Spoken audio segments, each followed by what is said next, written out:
Hi there, welcome to No Nonsense Whiskey. My name is Vin PF, and on today's episode I'm going to be covering some Canadian whiskey. Now, on the channel, as you guys might know, I don't have a niche, let's say. I cover all kinds of whiskey and some things that even aren't whiskey. I don't want to stick to just Scotch or whatever, but yeah, so today we're covering something quite far-reaching. I don't get to cover many Canadian whiskies. There's a few that reach our shores here, but one of the things I've always said is that Canadians are very good at keeping their best whiskey to themselves.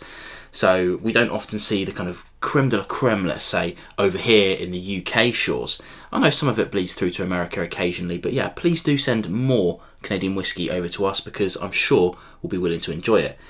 Now, I'm not going to get into the rules of Canadian whiskey because there's some really wacky rules over there that let them kind of do some weird stuff. But yeah, hit the Wikipedia page if you want to hear more about specifics on the laws anyway. But yeah, they can kind of get away with doing whatever they want to a certain degree. Today then we've got this called the Signal Hill Whisky, and this is a Canadian whisky, of course. And how I came about this is a bit of a strange one because I'd never heard of it before.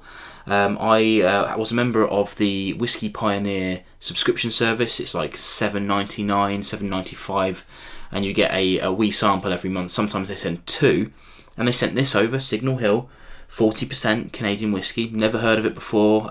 Very interested in it. And as I always do when I'm trying a sample of something, especially if I have no kind of gauge on the price, I'll start Googling it and see if it's one, even available for me, and two, what kind of price it is. And when I started Googling this, figured it was very available on UK shores, so I can say that right now that most people are going to be able to get this, and hopefully some of my US audience will be able to get this as well. I know I'm guilty of covering things that aren't available over there, and I apologise for that. I'll do my best. But yeah, I think this is pretty available around. But I saw some pretty incredible prices for it. And I bought this in the end off a website called The Bottle Club, which I had never heard of before. And I'm always a bit sceptical of using new websites. Besides the point, but this is available on like Amazon, Master of Malt, House of Malt, Whiskey Exchange. But it was a much higher price. That's what, £30. I saw this for £23 on The Bottle Club.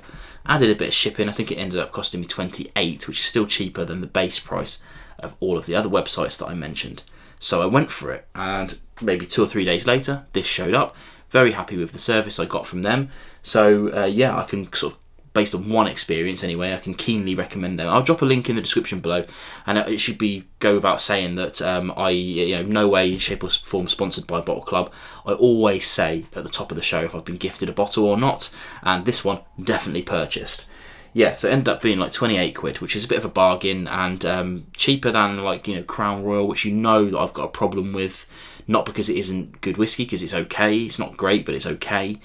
But £35 in the UK, bit of a joke. I know you get it much cheaper over in the States.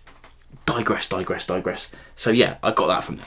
Let's get into the actual whiskey itself and see what we've got. It's a very striking bottle, this Signal Hill. I'm not going to get into the history of this bottle because there are many videos out there that can tell you that, but also it's one of those whiskies where Signal Hill didn't make it, and even the produced on the back, they didn't make it, so the actual story of why they've called it Signal Hill is kind of nonsensical and doesn't really matter for the purposes of today's video and the no-nonsense vibes about it.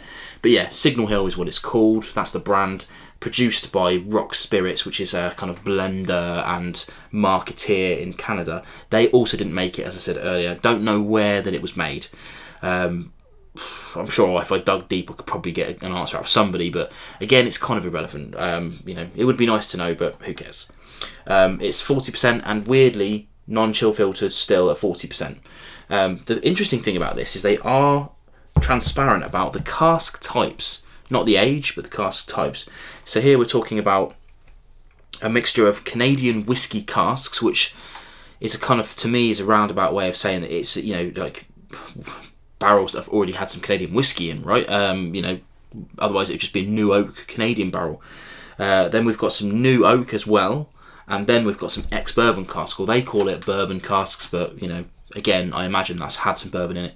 We call that ex-bourbon casks. So, yeah, we've got a kind of trifecta of casks there to give it an interesting little vibe. And we also know a little bit about the mash bill. I say a little bit. It's mostly corn with some malted barley in there as well. So, yeah, just corn and barley. I think that's pretty much it that I can say for the bottle and what it is. So let's just get into the tasting and see what we think about it. I mean, obviously, you know, before I've even started, that a sample of it led me to buy a bottle, probably because it was cheap. You know, going by the no nonsense thing, I tend to gravitate towards the cheaper end of the spectrum. It's pretty much what I can afford. So yeah, when I saw this so cheap, I thought, why not? I liked it. Let's get onto the nose and see what we've got. Whew. Okay, so it's, I mean, if you've tried American whiskies before, North American whiskies, you know, you're going to get the same sort of vibes of this. The New Oak, the ex-Bourbon Casks, the ex-Canadian, it's all going to kind of meld into one. So you're getting those kind of basic things like vanilla, honey, all the stuff it says on the back of the bottle, to be honest. But you can't deny it. That's the thing. It's, you know, you could sit here and make up wild tasting notes all night long if you really wanted to. But the basics of it are, yes, they're a vanilla. Yes, they're a honey. Quite a large amount of oak on this as well. It's very tannic. Not super like leathery or tobacco-y or anything like that, but to be honest with you, I think a sweetness is hiding that. I think it would be there if it weren't for the sweetness. Very sweet, I should say. Let's try on the palate.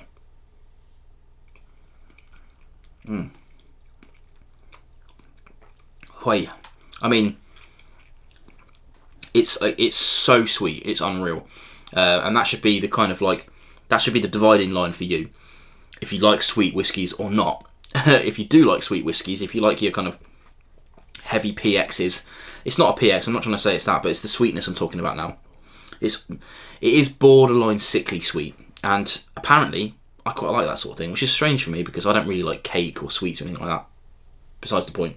But yeah, it is very, very sweet.